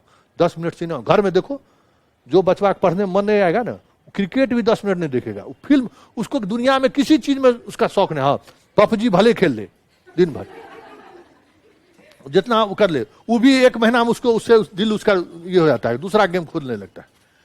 तो ये इसलिए आप कुछ बनिए या नहीं बनिए, आपको नौकरी मिले चाहे नहीं मिले, जितना पढ़ सकते हैं पढ़िए। और आने वाले जीवन में जब आप दूसरे जीवन में दौर में जब आप आइएगा तो जो ये जैसे होता है ना कि फौज में क्या होता है, रोज ट्रेनिंग थोड़ी होती है। पुलिस रोज ट्रेनिंग थोड़ी करता है। पेट निकल जाता है, राइफल नहीं उठता है, लेकिन क्रिमिनल से कभी इनकाउंटर होता है, देखते हो कि पुलिस मरता है, मार देता है। कि जो ट्रेनिंग है ना, उस ट्रेनिंग में हम इतना उसको अंदर से मजबूती आता है सांस लेने में। हम अगर 5 किलोमीटर दौड़ रहे हैं तो स्टेमिना जो हमारे अंदर आता है वो मरते दम तक उस लेवल तक हम जा सकते हैं। मान लो कि कोई परिवार में बहुत बड़ा संकट हो गया तो उस संकट के समाधान के लिए हम उस लेवल तक सोच सकते हैं। हमारा इतना धैर्य, मतलब किसी भी चीजों को सोचने के लिए हमें ये जो सिटिंग आप जो बैठ के सुन रहे हैं, बैठ के जो पढ़ते हैं वो देता है। इसलिए उससे कभी मतलब नौकरी हो चाहे नहीं हो, जीवन में वही सफल रहा है। एक चीज जान लीजिए, जो आदमी पढ़ाई किया है। राबड़ी देवी का मतलब नहीं समझना है कि हमारा बेटा हमको कहता है कि आप बेकार पढ़ाई करते हैं। एक दिन हमको बोलता है क्या, बिल गेट्स कितना पढ़ा आपको पता है? हम कहने हमको नहीं पता है। हाँ, हम कहा गया एक और किसी का जो पबजी गेम खोला है ना, वो भी मैट्रिक फेल है, समझे? हाँ, वो भी मैट्रिक के फेल है। अब बच्चा सब यही कहता है कि आप फालतू पढ़ाई कर रहे हैं। वो देखिए कितना पैसा कमाया है। राबड़ी देवी कितना पढ़ी थी, मुख्यमंत्री बना ना। आप बताइए, उसके पास तर्क है। उसको कौन समझाए कि बाबू नहीं पढ़ रहे हो ना, तुमको किसी चीज में मन नहीं लगेगा, वो पबजी गेम भी नहीं बना सकता है। अब लेकिन उसका यही है, उसमें खुश है कि नहीं। अब आपके पास क्या तर्क है? आप कुछ तर्क दे सकते हैं? पहली वाली बात तो है ना कि पकड़ के पीट दीजिए। हाँ, पीट दीजिए। आप मार दीजिएगा तो दूसरे विवाद शुरू हो जाएगा कि भाई हाँ अरे कहेगा किसी का गार्जियन किसी को मारता है? बताइए कैसा हमारा गार्जियन हमको पीट देते हैं। लेकिन इतना खुले जानता है कि पप्पा किससे बात कर रहे हैं, कौन है, व्हाट्सएप पर किसका क्या डीपी लगा हुआ है, सब उसको पता रहता है। इसीलिए पढ़िए, नौकरी मिले या नहीं मिले, समझ गए ना। नौकरी मिले न चले, ये जो आप लोगों का जनरेशन है ना, वो देश बदलेगा, ये समझ लीजिए। क्योंकि हम लोगों का जनरेशन जो करना था हम लोग कर दिए, अब हम लोगों के पास करने के लिए कुछ नहीं बचा है। आप ही लोग जैसे जनरेशन के लोगों को उत्साहित करते हैं कि फाइट इट, लड़िए जरूर, जहां रहिए लड़िए। जिस जगह रिक्शा वाले के साथ जा रहे हैं कुछ ऐसा हो तो एहसास उसको जरूर दिलाइए कि आप गलत हैं। अभी यही समस्या है कि हम लोग कहना, सवाल करना छोड़ दिए हैं। हम सवाल ही नहीं करते। हमको अगर मान लीजिए कुछ हो भी गया ना, कुछ आपत्तिजनक बात कोई बोल भी दिया तो सुन लेते, अरे छोड़ो। ये प्रवृत्ति हम लोगों के समय में नहीं था, हम लोग रिएक्ट करते थे। बाद के जो जनरेशन के लोग हैं वो रिएक्ट नहीं करते। समस्या यही है। आज अगर विश्वविद्यालय में कभी इसको लेकर बंद होता है कि हमारा टीचर गायब है। हम लोग समय में क्लास का अगर इधर उधर होता था, भले 5 साल में डिग्री हम लोगों को बिहार में मिलता हुआ, बीपीएससी परीक्षा भले 5 साल में एक बार हो रहा था, लेकिन छात्र कुछ हुआ पता चला ट्रेन से लेकर बस तक बंद कर दिए। और तुम लोग आंदोलन करते हो टाटा फीस, 2 मिनट में जो है सो आ जाता समझौता। कभी समझौता होता था हम लोग समय? सरकार का हिल जाता था कि अरे परीक्षा नहीं हो रहा है, इन लोगों को जल्दी परीक्षा लो, इन लोगों को पास करके डिग्री दो, जाएगा यहाँ से। जबकि उस समय में तो बहुत चोरी चलती थी, अब तो चोरी भी नहीं चलता है, फिर भी बच्चा पढ़ता था। इसलिए सवाल जरूर कीजिए, आप पढ़िए। ये सब जो लॉज सिस्टम खत्म हुआ है ना, इस पर कभी सोचिए कि इसके पीछे खेल क्या है। अब कोई गांव का, चाहे नीतीश कुमार जिस स्कूल से पढ़ के आज इंजीनियर और मुख्यमंत्री बने हुए हैं, उस स्कूल का पढ़ा हुआ बच्चा चपरासी भी बन सकता है। हमको यही बिहार विद्यालय परीक्षा समिति बोर्ड के चेयरमैन से इसी तरह से बात हो रही थी। हम कह आपके उस रिजल्ट पर हम शोध कर रहे हैं कि पिछले 10 साल का हमारे बैच का जो अनुमंडल में हम पढ़ते थे, मेरे मैट्रिक बैच खूब चोरी चलता था 90 के दशक में, और हमारे बैच का जो टॉपर था वो अभी डीएसपी है। मेरे बैच का 4 गो चौथा पोजीशन मेरा था। हम क्या है सब देख रहे हैं ना, हर गांव में हाई स्कूल के पढ़ा हुआ जो मैट्रिक का, उसी चोरी वाला मैट्रिक से पढ़ा हुआ विद्यार्थी कुछ न कुछ करके बना हुआ। अगर वो खेती भी करता है, भैंस भी चरा रहा है ना, वो बेहतर कर रहा है, आपसे बेहतर कर रहा है। लेकिन आपका जितना भी टॉपरवा है, इंटरमीडिएट के बाद वो कहां गुम हो रहा है, हम खोज रहे हैं डिबिया लेके। आप हमको बताइए। हम जिस दिन हम खोज रहे हैं कि आपका जितना 10 साल का टॉपर है, आपका मैट्रिक का टॉपर, वो कहां है, क्या कर रहा है। आप कहते हैं रिक्शा वाला का बेटी टॉप कर गया। अरे वाह, अरे टॉप कर गया। आपके पास बढ़िया जो पढ़ने वाला है वो कहां, वो बच्चा कहां है, वो बताइए। और फिर मैट्रिक के बाद वो टॉप कर गया तो गया कहां। पटना साइंस कॉलेज में पढ़ने वाला उस समय में, उस जमाने में, चोरी के भी जमाने में 70-80 का बैच रहता था तो 30-40 इंजीनियर डॉक्टर बन के चल जाता था। ग्रेजुएशन होता था तो IAS IPS बनता था। यहाँ से, यहाँ के लॉ कॉलेज से पढ़ा हुआ आदमी जज बनता था। आज आप कहां हैं बताओ। आज पटना यूनिवर्सिटी का क्या हाल है। आप क्या किए, आए और इंटरमीडिएट का पढ़ाई कॉलेज सबसे बंद कर दिए। जो रीढ़ था बिहार के एजुकेशन सिस्टम का, रीढ़ था कि भाई इंटरमीडिएट में कॉलेज में रहता था। आप बिल्टू सिंह, क्या नाम था, कौन सी पढ़ाते थे, फिजिक्स केमिस्ट्री, जो केमिस्ट्री पढ़ाते थे। हम तो इस कॉलेज, पटना साइंस कॉलेज के स्टूडेंट नहीं रहे हैं। जो SC वर्मा, बिल्टू सिंह, उस तरह के जो लोग टीचर थे जिसका किताब चलता था, वो आते थे इंटरमीडिएट में पढ़ाने के लिए बच्चों को। और वो उस मोटिवेशन होता था, अरे इन्हीं का किताब तो हम पढ़ रहे हैं जिनका सामने में हम देख रहे हैं। इंटरमीडिएट आते ही खत्म कर दिए। अरे भाई आप दीजिएगा विकल्प तब ना कि भाई इंटरमीडिएट बच्चा कहाँ पढ़ेगा। यहाँ LS college, Patna science college, AN college, Magadh college गया, आपको Darbhanga CM science college, Bhagalpur TNV college, इस तरह का बिहार में 10 कॉलेज था। जब हम लोग दिल्ली यूनिवर्सिटी में पहुंचे ग्रेजुएशन में तो देखते थे तिलैया का स्टूडेंट, नेतरहाट का स्टूडेंट, ये सब क्रीम रहता था। उसके बाद हम लोग कहां से पहुंच रहे हैं, इसी यूनिवर्सिटी का स्टूडेंट सब। मतलब 80 हम लोग पहला एंट्रेंस टेस्ट देने वाला 94 वाले बैच में हम लोग थे दिल्ली यूनिवर्सिटी में। 80 को सीट पर एंट्रेंस हुआ, 60 को बिहार का बच्चा था, समझ गए। और वो सारा यही स्टोव पर आलू खाने वाला, खिचड़ी खाने वाले लोग हम लोग थे। आज बताओ ना कि आज क्या स्थिति है, कहां जाकर तुम पढ़ सकते हो। तो इस पर सवाल होना चाहिए ना कि भाई क्यों नहीं आप इंटरमीडिएट हटा दिए। आप निर्णय लिए कि भाई स्कूल के जिम्मे आप दे दिए इंटरमीडिएट, लेकिन आपके पास वहां क्वालिटी टीचरें नहीं है जो पढ़ाएगा। इस हमारे समझ से आप लोग भी पढ़े क्लास 7, 9th और 11th, 3, हाँ, ये सब क्लास ऐसा है ना, समझो कि बेस है। इस 3 क्लास में अगर तुम बढ़िया पास कर गए तो समझो कि तुमको जीवन में कोई हाथ नहीं पकड़ सकता है। यही 3 क्लास, बाद 10th भी बेकार है, 12th भी बेकार है, लेकिन ये तीनों जो 7, 9 और 11 जो है ना, डिजिट बड़ी खतरनाक है। इसमें पढ़ाई में जो मेहनत किया उसके बाद फिर उसको कोई हाथ नहीं पकड़ सकता। बताइए 11th इंटरमीडिएट के बाद मैट्रिक में पढ़े हम लोग, एगो किताब मैथ का आए, एक के बार 7 को किताब मिल गया, कैलकुलस से लेके त्रिकोणमिति से लेके क्या क्या पढ़, ज्योमेट्री से लेके अलग अलग किताब पढ़ रहे हैं। क्या पढ़े थे मैट्रिक में हम लोग, 7 को किताब, ऑर्गेनिक, इनऑर्गेनिक, क्या क्या किताब फिजिक्स केमिस्ट्री में पढ़े जा रहे हैं। तो अलग तरह का, एक बार इतना पढ़ने वाले के सामने इतना विशाल चीज रख दिया। और जहां पढ़ाने वाला लोग था, वो बड़ा लोग था, उसको घटा के आप दे दिए औठा छाप के सामने। बेसिक एजुकेशन आपका समाप्त हो गया। तो जो 10th करके पास करके जो लोग आ रहे हैं, जिसको कहता है आनंद किशोर के, देखिए बिहार का अंडा बेचने वाला बेटा टॉप कर गया, हमको गए 6 साल बाद वो भी अंडे बेच रहा होगा। हम खोज रहे हैं, आप लोग भी उसमें मदद कीजिए हमको कि जितना बिहार बोर्ड का टॉपरवा है, इसको आंख दिखाना जरूरी है। कहता है ना कि हमारा टॉप, देखिए बच्चा, वो टॉपर गया कहां। जो 10 साल पहले 90 के दशक का जितना टॉपर है, इसका 2005-7 तक जितना टॉपर है, देख लीजिए कोई ना कोई BPSC, IIT इंजीनियरिंग करके कहीं ना कहीं है। इसका ये टॉपरवा कहां गया। 2005 के बाद जो सिस्टम लाए पढ़ाई का, इनका टॉपर कहां है, खोजो 15 साल से। कभी मौका मिले तो बताना, सर को बताना, हमको भी पता चलेगा कहां गया। अब एक सुमुरतल्ला स्कूल बनाया है, वो कुछ बेहतर कर रहा है। इस देश में राजीव गांधी को लाख गाली दे दे, नवोदय विद्यालय अगर आज देश के सामने नहीं रहता ना, तो सारे अयोग्य और अशिक्षित लोगों का जमात इस सोसाइटी के सामने में रहता है। नवोदय विद्यालय हर जिला में 60 को 70 को बच्चा को लेता है, जो भी एडमिशन में इधर उधर हो, लेकिन फिर भी क्रीम बच्चा आ जा रहा है। वो एक बेस तैयार कर दिया पूरे देश स्तर पर। हर फील्ड में, मेडिकल में जाइए, इंजीनियरिंग में जाइए, साइंटिस्ट जाइए, वो आपको मिल जाएगा। मास पूरे देश का जिला आप समझ लो। सैनिक स्कूल खत्म, नवोदय भी अब खत्म करने के चक्कर में है। एक हम लोग जेएनयू में जाते थे, मुफ्त में रहते थे, तो उसको घोषित कर दिया कि जगह जो से दिन काटने वाला है। अरे जेएनयू जो समाज को, जो देश को दिया, कोई इंस्टीट्यूशन सोच सकता है क्या? पटना यूनिवर्सिटी में तो हॉस्टल में कितना सब बुढ़ा सब रहता था।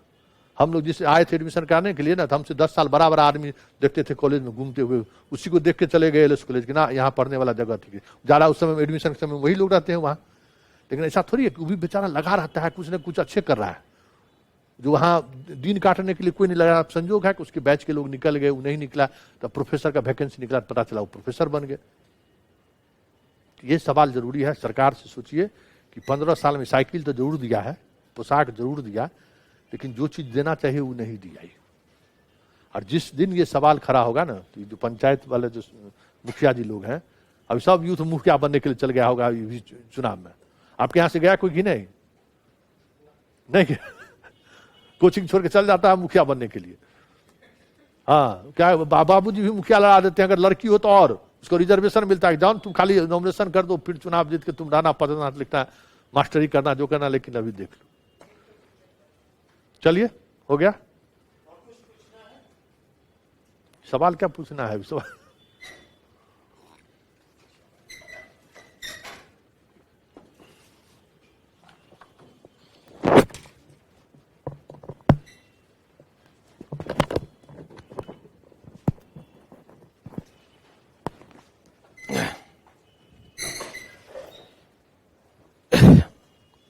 धन्यवाद संतोष सर।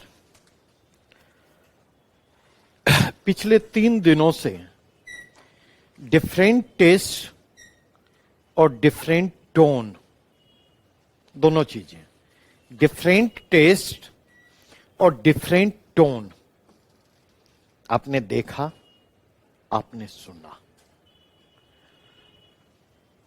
अगर मैं कहूं तो पिछले 3 दिनों की चर्चा लगभग इनफॉर्मल ही रही है। इनफॉर्मल इसलिए क्योंकि जिस रूप में चर्चा हुई उस रूप में जाकर के आप एग्जामिनेशन में डिलीवर नहीं कर सकते, वो पॉसिबल नहीं है।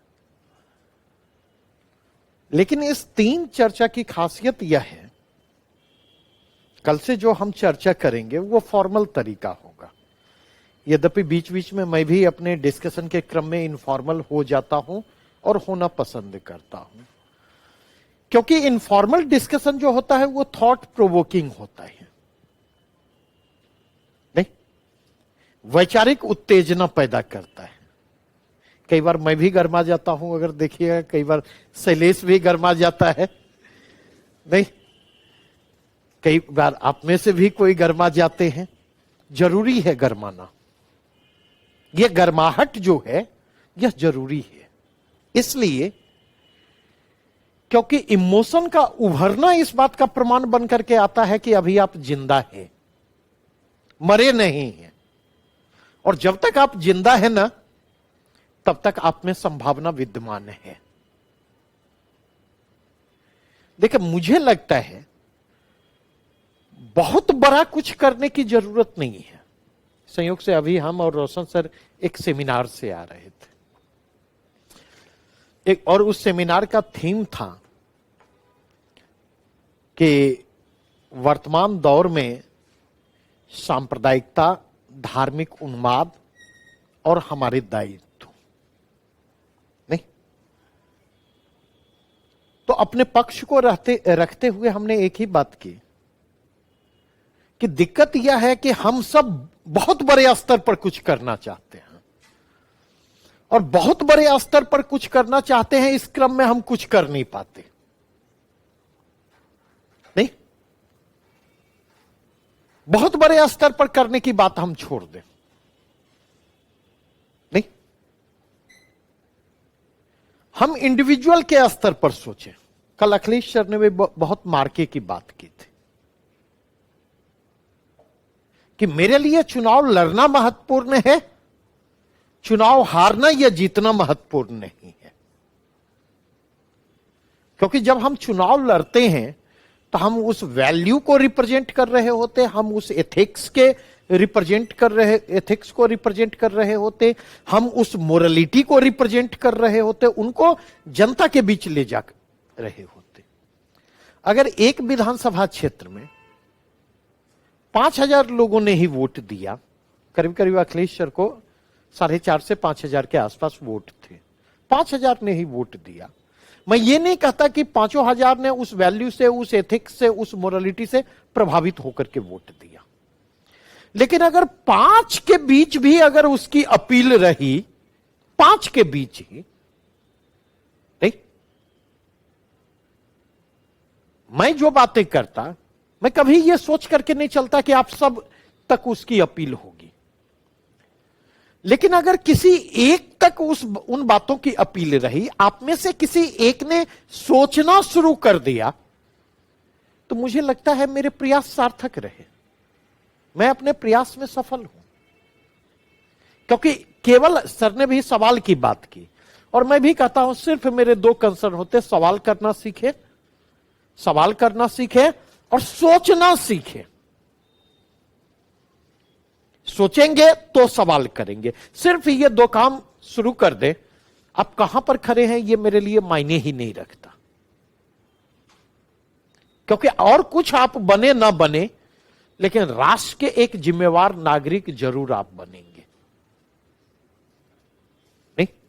और मेरा मानना है पंचायती राज इंस्टीट्यूशन, देखें हमारी आपकी जिंदगी के लिए अगर बिहार के कंटेक्स्ट में देखें तो 73rd 74th अमेंडमेंट के तहत जो है 2001 से इलेक्शन शुरू होता है, ठीक है, 2001 से ये इलेक्शन शुरू होता है।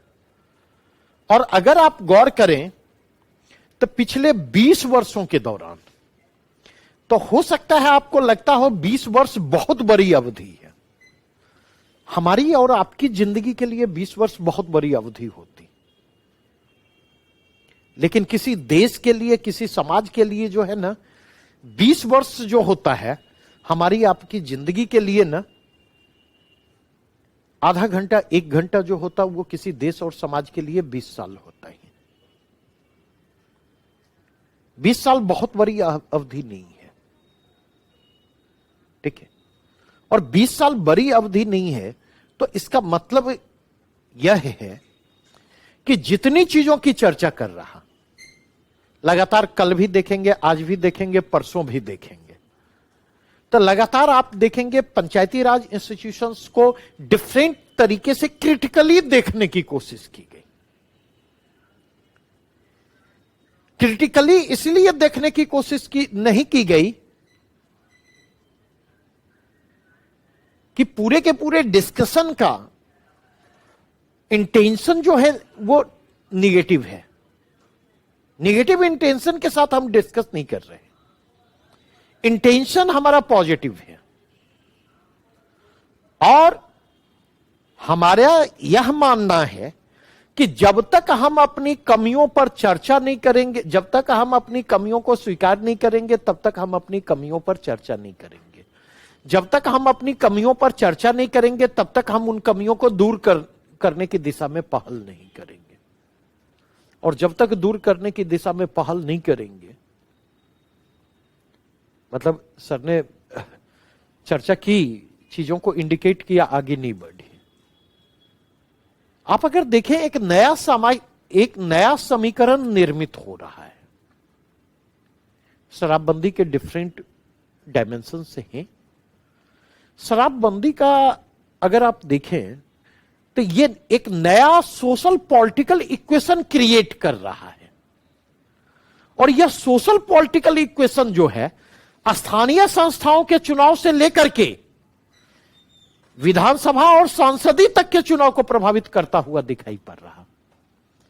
प्राइमरली विधानसभा, सांसदीय की बात हमने इसलिए की कि अगर बिहार में जेडीयू के कैंडिडेट जहां पर भी हैं तो अगर जेडीयू शराबबंदी के फेवर में है, नहीं तो जो शराबबंदी से लाभान्वित हो रहे हैं, जो भी समूह शराबबंदी से लाभान्वित हो रहा, और शराबबंदी ने जिस नेटवर्क को डेवलप किया है, जिस नेटवर्क को इंस्टीट्यूशनलाइज करने का काम किया है, वो तो चाहेगी कि शराबबंदी कभी खत्म ना हो, क्योंकि प्राइम बेनिफिशियरी जो वो है, नहीं तो वो पूरा का पूरा नेटवर्क, वो पूरा का पूरा सोशल इक्वेशन, वो पूरा का पूरा सोशल डायनामिक्स क्या करेगा? वह लगातार इस कोशिश में लगा हुआ है कि जेडीयू मतलब वे राजनीतिक ताकतें मजबूती से बनी रहे सत्ता में, जो राजनीतिक ताकतें शराबबंदी के पक्ष में हैं। और अगर आप देखें हमारी सोसाइटी की जो, हमारी सोसाइटी में जो एक हायरार्की है, हमारी जो फ्यूडल सोशल हायरार्की है, आप देखेंगे जो शराब माफिया है, पूरा का पूरा चेन आपको बना हुआ, वहां पर भी वो हायरार्की मेंटेन्ड है। अपर कास्ट ऊपर पर आपको दिखाई पड़ेंगे, और अपर कास्ट का मतलब केवल अपर कास्ट की नहीं बात कर रहा हूं, dominating caste included, whether those dominating का वे डोमिनेटिंग कास्ट अपर कास्ट से संबद्ध हो या फिर वो इंटरमीडिएरीज मध्यवर्ती जातियों से संबंधित हो। ऊपर के लेयर में वह डोमिनेट करेगा, नहीं, और होम डिलीवरी जो समूह कर रहा है वो कहां से आ रहा? समाज पर के हाशिए। मतलब ये चीजें विजुअलाइज करने की चीजें हैं, ये चीजें ऑब्जर्व करने की चीजें, और आप जाकर के देखें इस पहलू पर यह होना चाहिए। क्योंकि मुझे नहीं लगता, क्या संतोष सर, मुझे नहीं लगता कि मतलब पंचायत चुनाव पर गंभीर एनालिसिस जो है न्यूज़पेपर या मीडिया में कहीं पर दिखाई पड़ता। 2-4 पोस्ट पर नजर पड़ी, जिसमें एक संतोष सर का ही पोस्ट था, काफी अच्छा था, और कुछ और भी पोस्ट पर नजर पड़ी, या टुकड़ों में चर्चा के क्रम में जो चीजें उपलब्ध हो रही हैं, मैं डिस्कस भी आगे करूंगा ऑर्गेनाइज फॉर्म में, और उस पर नोट डाउन भी करवाऊंगा। तो आप देखेंगे वह इक्वेशन यहां तक पहुंच रहा है।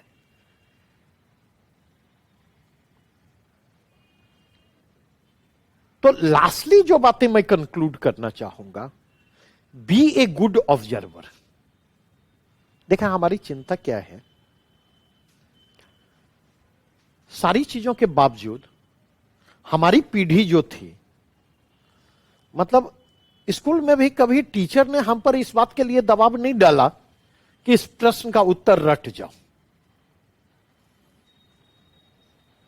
पढ़ा, समझाया, लेकिन आज के स्कूलिंग सिस्टम मतलब एक्सेप्शन के केस में मतलब 0.1% और 0.5% पब्लिक स्कूल को छोड़ दें, तो आज के कंटेक्स्ट में जाकर के देखें, टीचर बच्चे पर दबाव बनाते हैं, जो उत्तर लिखवा रहे हैं वो उसी उत्तर को लिख करके लाएं। अगर नहीं लिख करके लाएंगे नंबर नहीं देंगे, क्योंकि उनको कॉपी देखने में परेशानी होती है। अगर उन्होंने उस प्रश्न का उत्तर लिखवाया है तो वो रटा रटाया उत्तर है, हर कॉपी में वो उत्तर मिलेगा, मार्किंग देने में, मार्क्स देने में उनको सुविधा होती है। और जो उस उत्तर को फॉलो नहीं करता, ये एक बड़ी समस्या आ रही है। जो उस उत्तर को फॉलो नहीं करता है, आप अगर देखें तो उस बच्चे को डीमोटिवेट किया जाता है। जो बच्चा अलग तरीके से सोचने की कोशिश करता, उसको डीमोटिवेट किया जाता। और मैं ये नहीं कह रहा कि ये काम टीचर ही करते, ये काम स्कूल में होता है, ये काम घर में भी होता है। गार्जियन का भी एक टोन होता है, जितना कह रहा हूं सुनो, ज्यादा दिमाग मत लगाओ। नहीं तो सादर ये प्रश्न भी तो पूछा जा सकता है ना, कि अगर दिमाग नहीं ही लगाना है तो भगवान ने दिमाग दिया क्यों है? भगवान ने दिमाग दिया क्यों? ऐसा नहीं कि ये फॉर्मूला मुझ पर ही लागू कर देंगे, नहीं, क्योंकि इस चीज को समझे, एक कंस्ट्रेंट हमारे पास होता। दूसरा कंस्ट्रेंट क्या होता है, यह बात भी बतला दूं। अगर एक बार पूरी बातों को कह लेने का हमें मौका मिल जाता है, उसके बाद प्रश्न आपके कम हो जाएंगे। कई बार क्या होता, बीच में जब आप प्रश्न करते ना, तो आप एक डायमेंशन को लेकर के आगे बढ़ना चाहते हैं और हमारी नजर समग्रता पर होती है, नहीं? तो इसके कारण कई बार क्या होता है, और एक फ्लो होता है लेक्चर का, कई बार उस फ्लो में ऐसा ऐसा भी होता है, ऐसा नहीं होता, कई बार जब वो फ्लो में होता, रो में होता, तो आगे बढ़ जाता, वो स्कोप लिखने में नहीं होता है, वहां पर काउंटर बैलेंसिंग की जरूरत होती है। तो इस चीज को समझें। तो अब इस चर्चा को यहीं पर मैं रोकूंगा, कल से व्यवस्थित तरीके से हमारी चर्चा शुरू होगी, और एक दो प्रश्न हैं जिन पर मैं नोट डाउन करवाना चाहूंगा, ठीक है। जैसे एक प्रश्न जेके के रीऑर्गेनाइजेशन पर नोट डाउन करवाना चाहूंगा, कुछ नए डायमेंशन उसके हैं, ठीक है। और दूसरा प्रश्न जो है स्पेशल स्टेटस जो समाप्त किया गया है, चूंकि सब ज्यूडिस मसला है, ये दोनों मसले अभी सब ज्यूडिस से हैं, ठीक है। आगे इसके रेलिवेंस बने रहेंगे, तो इस इशू को भी तो एक पार्ट में चर्चा करूंगा, दूसरे पार्ट में नोट डाउन करवाऊंगा, ठीक है। तो अब इस चर्चा को यहीं पर रोकता हूं। Thanks a lot.